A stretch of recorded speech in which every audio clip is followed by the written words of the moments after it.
खुलुमबाय नोंथांमोनखौ आंनि इउट्यूब चेनेलाव बयखौबो बरायनाय जाबाय। नोंथांमोननि गेजेराव दिनैहाय आङो माखासे गेदेरथार खौरांफोरखौ लानानै फैदों।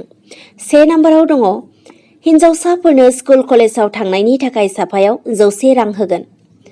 आसामनि सोलोंथाइ रांखान्थियारि आरो सावस्रि बिफाननि मन्थ्रि डॉ हिमन्त बिश्व शर्माया फोसावदों दि थाबैनो गासिबो स्कुल आरो कलेजनि फरायसुलिफोरनो सानफ्रोमबो फरायसालियाव नुजाथि फैनायनि थाखाय 100 राङै होनाय जागोन।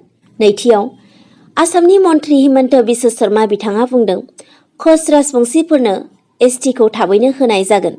बेनिखायनो 90% खामानिफोरखौ मावबाय आरो बिसायख'थिनि आगोलनो खस राजबंसिफोरनो कमतापुर अट'नमास काउन्सिलआ जागोन होननानैबो बुंलांदों। थामथियाव आसाम हायार सेकेन्डारि एडुकेशन काउन्सिलआ एचएस बा हायार सेकेन्डारिनि जोबथा आनजादनि रुटिनखौ फोसावबाय।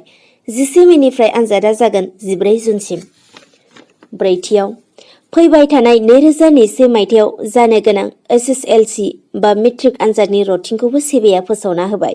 10 मेनिफ्राय आनजादा जानानै 1 जुनाव जोबहैगोन।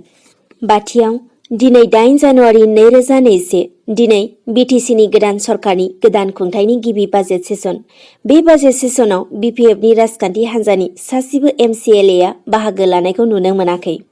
थेवब्लाबो मानगोनां प्रमद बर' सारआ बुंदों दि बिटिसिनि गोदान खुंथायनि गिबि बाजेट सेसनाव बिपिएफ दोलोनि एमसिएलएफोरा बाहागो लायाब्लाबो बाजेट जथुमाया सोलिबाय थागोन।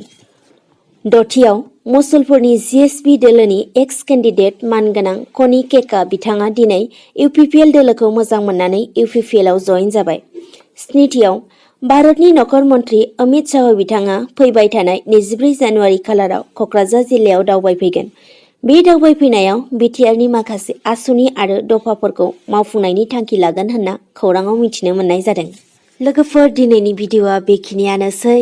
अन्नानै आंखौ नोंथांमोना हाजासे हेफाजाब खालामलांबाय था आरो नोंथांमोननि सायाव आसा खालामनाय थाबाय नोंथांमोना आंखौ हाजासे हेफाजाब होलांबाय थागोन आरो जायफोरनाखि आंनि चेनेलाव गोदान नोंथांमोना आंनि चेनेलखौ साबस्क्राइब खालामनानै होयोब्ला आंनि गोसोआ गोजोन मोनगोन। बेखिनियानोसै लोगोफोर, बाय बाय।